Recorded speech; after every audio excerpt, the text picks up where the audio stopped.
네, 하나님의 은혜로운 뜻에 대해서 우리 마태복음 강해로 함께 말씀 나누고 있습니다. 오늘 10번째 시간인데요. 율법의 완성이신 그리스도라는 제목의 말씀 가지고 마태복음 5장 17절부터 20절까지 말씀으로 하나님 말씀 선포하도록 하겠습니다. 먼저 우리 17절 말씀 우리 한 목소리로 함께 읽겠습니다. 내가 율법이나 예언자들의 말을 폐하러 온 줄로 생각하지 말아라. 폐하러 온 것이 아니라 완성하러 왔다. 아멘. 본문에서 예수님이 말씀하시는 이 율법이나 예언자들의 말, 이것은 구약 성경을 가리킨다라는 것을 우리는 잘 이해하고 있습니다. 그런데 우리가 이 말씀이 쓰여졌던 이 당대의 관점에서 이 이야기를 한번 더 생각을 해보자면, 오늘날 우리는 신구약 66권의 정경을 성경으로 인정하고 받아들이고 있죠. 하지만 예수님 당대는 모세가 쓴 처음 5권의 모세오경, 그리고 그 이후에 역사서, 또 시가서, 이 예언서 등이 집대성되어 있던 시대가 아니었습니다. 그러다 보니까 예수님의 가르침은요, 그들에게 있어서 너무나도 중요한 어떤 모세의 율법이나 그들의 역사나 또 선지자들의 예언을 무너뜨리려는 시도로 그렇게 오해할 수 있었다고 보입니다.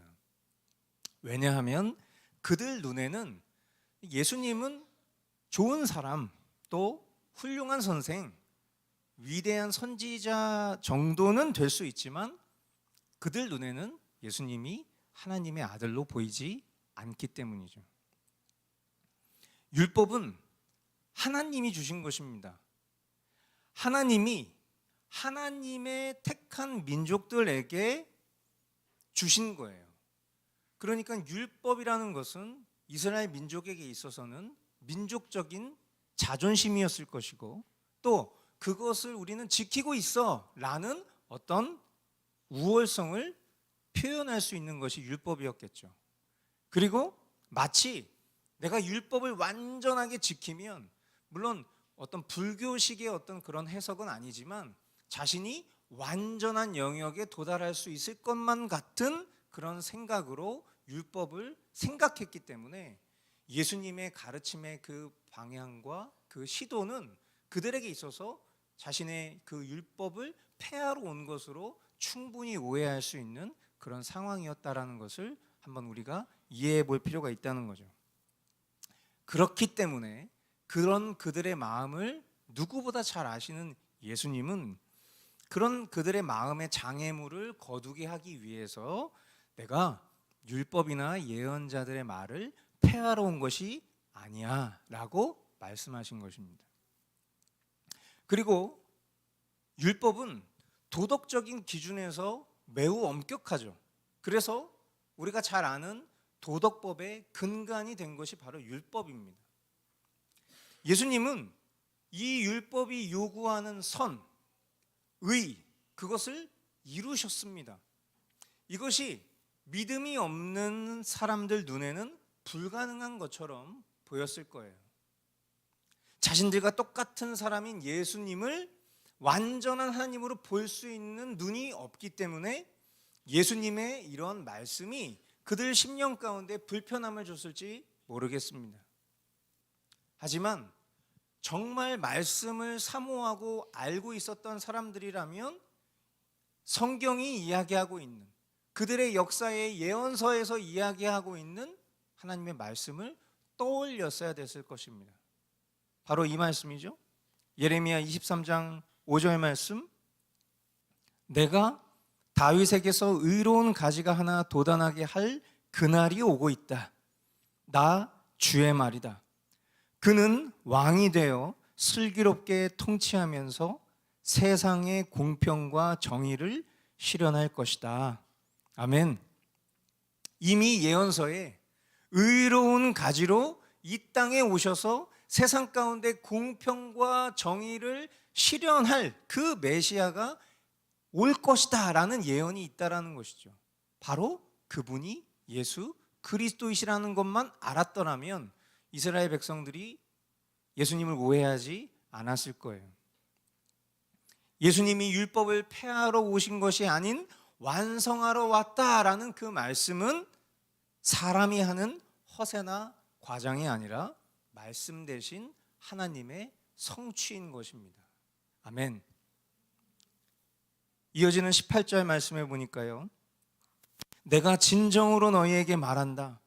천지가 없어지기 전에는 율법은 1.1획도 없어지지 않고 다 이루어질 것이다. 아멘. 초대교회의 이단 사상가 중에 하나였던 말시온이라는 사람이 있습니다. 그는 구약의 하나님은 무서운 공의의 하나님이시고 또 신약의 하나님은 사랑의 하나님으로서 서로 다른 하나님이다. 그래서 예수님은 구약을 폐지하기 위해 오셨고 율법과 복음은 서로 모순된다라는 주장을 펼쳤던 이단 사상가였습니다. 이런 말시온과 같은 사람뿐만 아니라 역사상 율법주의 이단들은 대체로 예수 그리스도의 그 복음을 거절하고 사람이 율법을 지킴으로써 구원을 얻는다라는 식의 논지로 성경을 가르쳤고요. 또 반대로 반율법 사상가들은 사람이 예수 그리스도의 복음을 믿음으로 의롭다 하심을 얻었기 때문에 신약 시대에는 율법을 지킬 필요가 없어 라는 식으로 가르쳤죠. 그런데 이 두 사상은 다 율법과 복음의 관계를 잘못 생각한 것들입니다. 그리고 이런 식의 논리들은요, 오늘날에도 교회 안에서 율법에 대한 크고 작은 오해를 만들고 있다고 생각해요. 여러분에게 한번 질문을 해보겠습니다. 여러분, 율법은 좋은 것입니까? 나쁜 것입니까? 여러분 안에 한번 대답해 보시죠. 율법이 좋은 겁니까? 나쁜 겁니까? 율법이 좋은 것인지 나쁜 것인지에 대한 질문에 대답을 하기 전에 율법이 뭡니까? 율법을 우리를 이야기할 때 적게는 십계명으로, 조금 더 넓게는 모세 오경으로, 또 포괄적으로는 구약 성경 전체를 가리켜서 우리가 율법이다라고 말할 수 있어요. 그죠? 그러니까 율법은 결국 구약 성경 그 자체죠. 자, 그러면 질문이 이렇게 바뀌는 겁니다. 구약 성경은 좋은 것입니까? 나쁜 것입니까? 그렇죠? 이 질문에 좋고 나쁘다라고 대답할 가치가 없을 만큼 율법은 하나님 그 자체이기 때문에 너무 위대한 것이죠. 그것은 선하고 아름다운 것입니다. 하지만 이 율법이 율법주의가 되면 전혀 다른 결과를 낳는 거예요. 율법은 완전하신 하나님께서 하나님의 백성들에게 하나님이 어떤 분이신지를 가르쳐 준 것입니다. 율법이 구약 성경 그 자체라면 구약 성경이 가리키고 있는 하나님이 어떤 분이신지, 얼마나 공의로우신 분이신지, 얼마나 완전한 분이신지, 얼마나 선하신 분이신지, 얼마나 죄를 미워하시는 분이신지를 그 율법을 통해서 하나님이 어떤 분인지를 가르쳐 주신 거예요. 하나님 백성이 아닌 이들에게 율법은 아무런 유익을 주지 않습니다. 왜? 율법은 하나님 나라의 법이기 때문이에요. 하나님을 믿지 않는 사람들에게 하나님이 아무런 의미가 없는 것처럼 하나님의 백성이 아닌 이들에게 율법은 그들에게 의무지어지지 않습니다. 그러나 하나님의 백성들에게 율법은 너무나도 소중한 것이죠. 우리가 믿고 신뢰하는 하나님이 어떤 분인지를 배울 수 있으니까 말이에요. 그러나 이 하나님 나라의 율법은 하나님 백성에게도 마냥 좋을 수는 없어요. 왜 그렇죠? 저와 여러분들은 불완전합니다. 그래서 그 율법 앞에 서기만 하면 작아져요. 이 율법이 나에게 굉장히 큰 짐처럼 느껴지는 순간이 있고, 그리고 그 율법을 대할 때마다 우리의 존재적인 비참함이 드러나기 때문에 우리에게도 마냥 그 율법이 좋지만은 않죠.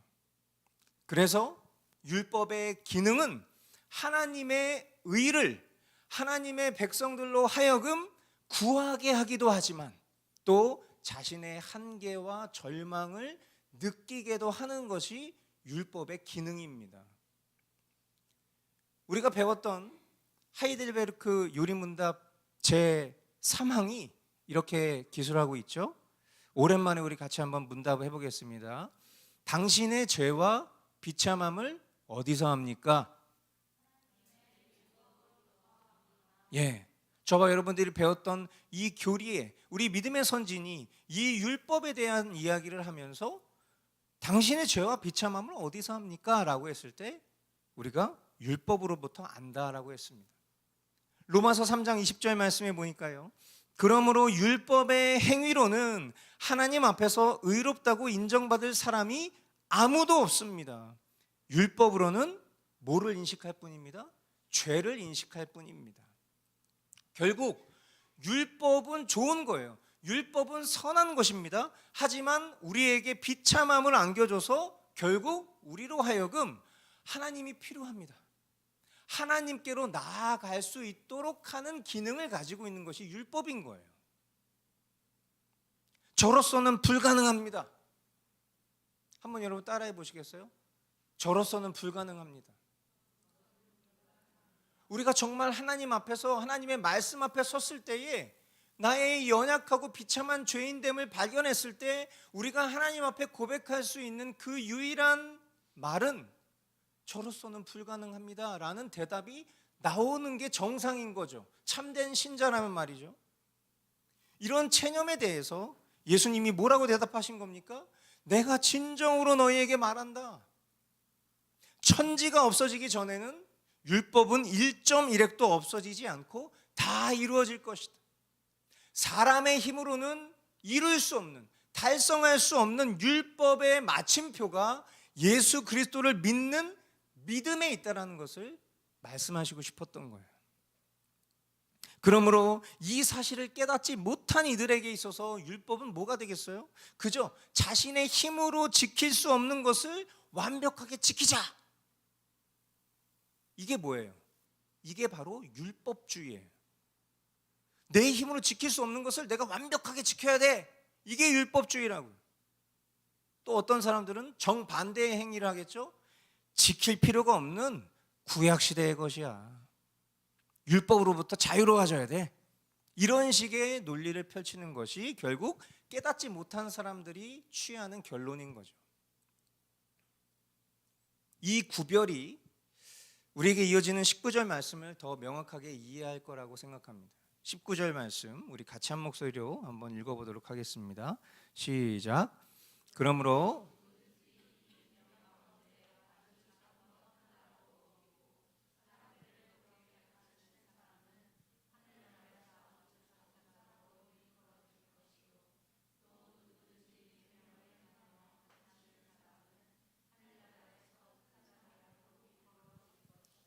아멘. 저와 여러분들이 참으로 예수 그리스도를 구원의 주님으로 믿는다면 우리는 율법을 온전히 지키려고 힘써야 할 것입니다.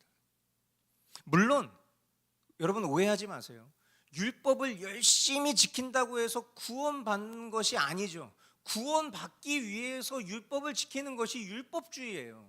그래서 율법이 나쁜 것처럼 우리에게 인식되어 있는데 우리가 정말 하나님을 믿는 신자라면 우리는 하나님의 계명을 열심히 지키기 위해서 노력해야 합니다.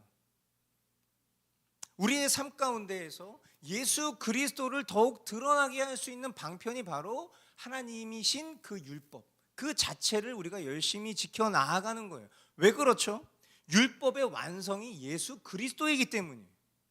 예수님이 율법을 폐하러 오신 것이 아니라 율법을 완성하시기에 오셨다라는 것은 우리 안에 그 일을 완성하시겠다라는 예수 그리스도의 목표를 담고 있으며 동시에 우리가 예수 그리스도로 살아가고 있기 때문에 우리의 방식은 마찬가지로 율법을 열심히 지키는 방식으로 이루어지는 것이 바로 성화의 과정이에요. 그러므로 예수 그리스도의 은혜를 강조하면서 율법은 무시하는 가르침은 바른 성경적인 가르침이 아닙니다. 반대로 예수 그리스도의 은혜를 말하지만 행위적인 구원으로 율법 지키기를 강조한다면 그것이 바로 율법을 오해하게 만드는 율법주의라는 것도 우리가 분별할 수 있기를 바랍니다. 20절 말씀 보니까요, 내가 너희에게 말한다. 너희의 의가 율법학자들과 바리새파 사람들의 의보다 낫지 않으면 너희는 하늘나라에 들어가지 못할 것이다. 아멘. 율법학자들 그리고 바리새파 사람들은요, 율법을 굉장히 사랑한 사람들이었어요. 그런데 역사적으로 시간이 흐른 뒤에 그들의 사랑과 그들의 열심을 돌아보니까 그들은 사실 율법을 사랑한 사람이었다라고 말하기보다는 율법주의를 사랑한 율법주의자들이었어요. 그런 그들보다 율법을 더 잘 지켜야 하늘나라에 들어갈 수 있어. 예수님이 지금 그렇게 말씀하고 계신 거예요. 이 말씀이 우리에게 잘못 또 이해되면 우리는 또다시 율법주의의 함정에 빠질 수 있다고 생각해요. 율법주의자들과 바리새파 사람들보다 더 율법을 잘 지켜야 하늘나라에 들어갈 수 있다라는 이 단어 그 자체로 우리가 이해를 하면 우리는 그들처럼 율법주의에 빠질 수밖에 없어요. 하지만 여기에 우리가 예수님의 참된 지혜로 우리에게 말씀하신 것을 깨달을 지혜가 필요합니다. 이것은 두 가지로 정리된다고 볼 수 있어요. 첫째, 율법학자나 바리새파 사람들에게 없는 것. 율법학자나 바리새파 사람들에게 없는 게 뭡니까? 그것은 바로 예수 그리스도를 믿는 믿음인 것이죠. 율법을 폐하러 온 것이 아니라 율법을 완성시키기 위해서 오셨다라는 예수님을 믿는 믿음, 그게 율법학자나 바리새파 사람들에게 없는 우리에게만 있는 것들이에요. 저와 여러분들의 의로는요, 아무것도 이룰 수 없습니다. 행위로 율법을 지키려고 한들 하나님의 의를 우리가 어찌 채울 수 있겠냔 말이에요. 이 사실을 모르는, 알려고도 하지 않는 율법학자나 바리새인들에게 율법은요, 그들의 우상이었을 것입니다. 율법을 사랑하는 것처럼 보이지만 사실은 율법주의를 사랑하고 있었던 거예요. 그 율법을 지키는 자신을 뿌듯하게 여기고요, 그 율법을 자신보다 잘 지키지 않는 사람을 바라보면서 은근슬쩍 비난하고 정죄하고 손가락질하는 그런 나를 즐거워했었던 모습이 바로 율법학자와 바리새파 사람들이었던 거죠. 하지만 예수 그리스도께서는요, 저와 여러분들의 의가 되셨습니다. 로마서 10장 4절, 그러므로 그리스도는 율법의 끝마침이 되셔서 모든 믿는 사람에게 의가 되어 주셨습니다. 아멘. 로마서 3장 24절, 그러나 사람은 그리스도 예수 안에서 얻는 구원으로 말미암아 하나님의 은혜로 값없이 의롭다는 선고를 받습니다. 아멘. 그러므로 예수님이 말씀하신 그들보다 율법을 잘 지켜야 한다는 것은 율법의 완성이 되시는 예수 그리스도를 믿는 믿음을 말씀하신 것이라는 것을 우리는 깨닫게 되는 것이에요. 참으로 놀라운 하나님의 조치가 아닐 수 없습니다. 그러므로 여러분, 율법의 완성이 되신 예수 그리스도를 온전히 믿으실 수 있게 되기를 주님의 이름으로 축복합니다. 아멘. 그것이 저와 여러분들이 천국에 들어갈 유일한 자격이에요. 그것이 바리새파 사람들, 율법학자들과 비교할 수 없는 믿음의 실력이라는 것을 꼭 기억하실 수 있게 되길 바라요. 둘째, 예수님이 하신 말씀의 두 번째 의미는 이런 거였다고 봅니다. 우리가 사랑으로 율법을 지킬 것을 강조하셨다. 모세는요, 이스라엘 백성들에게 율법 준행의 정신을 이렇게 가르쳤어요. 너무나 유명한 말씀이죠. 신명기 6장 5절 말씀, 우리 같이 한번 읽어보도록 하겠습니다. 당신들은 마음을 다하고 뜻을 다하고 힘을 다하여 주 당신들의 하나님을 사랑하십시오. 아멘. 율법을요, 어떤 천국 가기 위한 수단으로, 또는 율법을 자신의 의를 드러내기 위한 수단으로 그렇게 율법을 지키면 그게 율법주의라고 그랬죠. 그것은 결국에는요, 그릇된 자기 사랑을 낳습니다. 결국 율법을 자기의 의로 지키려고 노력하는 것이 결국 자아 숭배가 되는 거예요. 율법을 잘 지키는 나, 율법 지키기를 즐거워하는 나, 결국은 자아 숭배의 끝자락으로 넘어갈 수밖에 없는 거죠. 그러나 저와 여러분들이 율법을 지키는 이유, 하나님의 말씀을 순종하길 위해서 애쓰는 이유가 뭡니까? 그 이유는 우리가 하나님의 사랑을 깨달았기 때문입니다. 하나님을 사랑하면요, 하나님의 말씀을 지키고 싶어지는 거예요. 우리가 누군가를 사랑하면 그 사랑하는 대상이 요구하는 것을 능동적으로 들어주려고 노력합니다. 그것은 강제적이지 않아요. 자발적이고 능동적이죠. 우리가 어린 자녀들에게 율법을 가르칠 때 먼저는 하나님 사랑을 가르쳐 줘야 그 자녀들로 하여금 하나님을 향한 그 사랑의 방식으로 율법을 지켜야 한다는 것을 가르쳐 줄 수 있어요. 만약 우리가 율법을 먼저 가르쳐 주면 어떻게 되죠? 그러면 율법을 지키지 않으면 하나님은 널 사랑하지 않아 라는 식의 인식을 아이들이 갖게 되는 거예요. 이스라엘 백성들에게 하나님이 율법을 먼저 주셨습니까? 아니면 이스라엘 백성을 하나님의 백성으로 먼저 삼아 주셨습니까? 선구원 후 율법이에요. 그죠? 하나님이 은혜로 먼저 하나님의 백성 삼아 주시고 하나님의 백성인 이들에게 하나님의 백성이 지켜야 될 법을 주신 겁니다.